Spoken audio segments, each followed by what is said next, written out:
I have touched on this subject before, but I wanted to go a few steps further.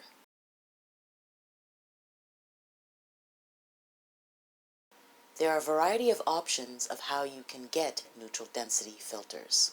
You can get them like this. You can also get ones that fit directly onto a camera lens, such as this.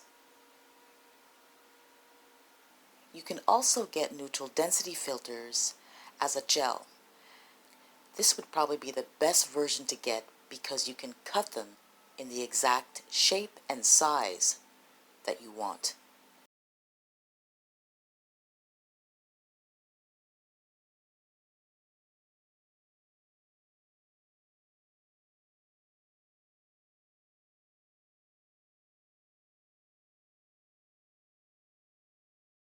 You can also go for a more DIY version, and this is my DIY version. All it is a piece of black construction paper that I cut and taped onto a pencil, and there you go.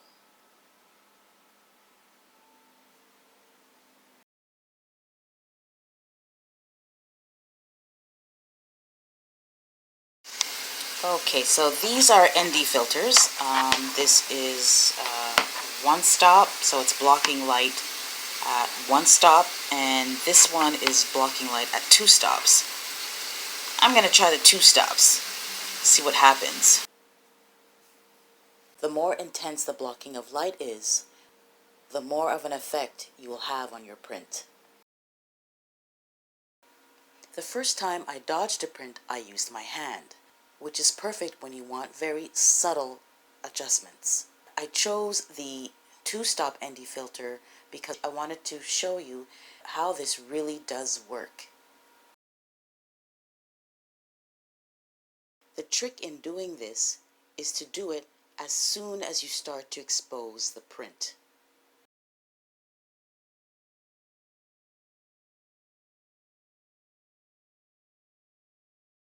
This is the original image, and this is where I dodged the image with the ND filter. I exaggerated on this quite a bit just to prove how this really can work.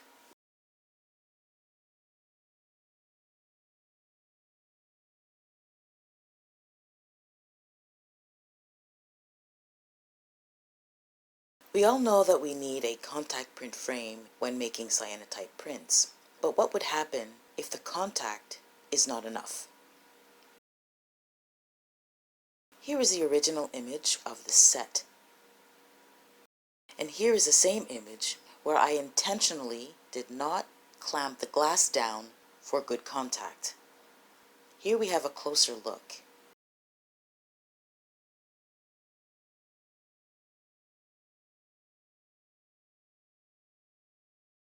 To be honest, it doesn't really look that bad for the type of image that it is, but if we compare them, we can see there is a softness of the image.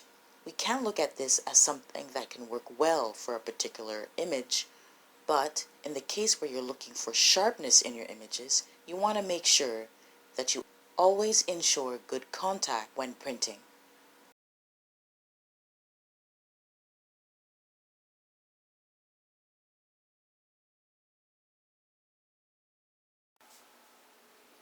There are many reasons why a paper may fog, and I'm not going to go into all of them, but I will show what will happen if the paper should happen to be exposed to light before actual exposure. What we can see here is that the highlights are stained. So in the case that you may be introduced to stained highlights in a cyanotype print, this can possibly be a reason why. Again, there are other variables that can result to this happening, but this demonstration can help bring attention to making sure sensitized paper waiting to dry for the cyanotype is well hidden from light.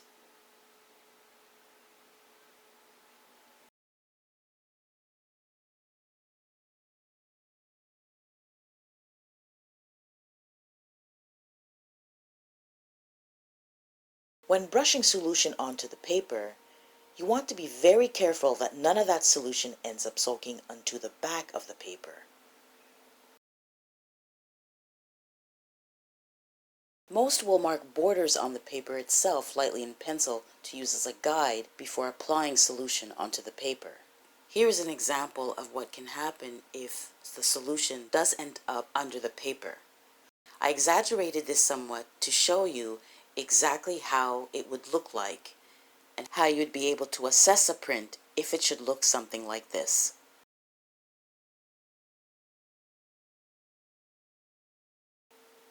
I myself don't really play it that safe. I like to brush on the solution from edge to edge. But I have come to learn about the amounts of solution that I would need on the different paper sizes that I use to avoid this issue from happening. This is my own personal guide when I'm working with different sized sheets of paper.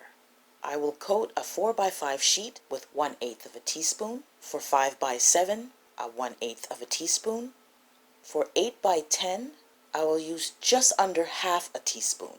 And for 11x14, I will use half a teaspoon. These are exact measurements, but it will vary depending upon whether I am using hot press or cold press watercolor paper.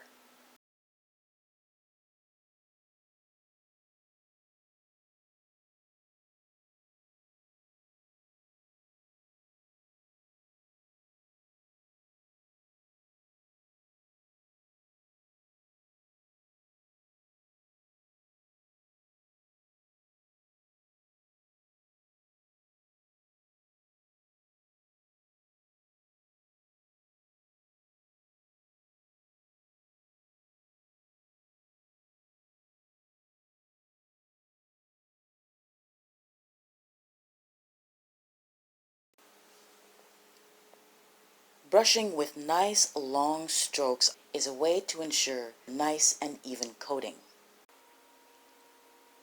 Brushing with short and jagged strokes can lead to a result similar to this. Also, whether or not the paper absorbs the solution quickly, you don't want to take too much time in coating the paper, not to get caught on any dry spots, which can also lead to the presence of uneven brushing.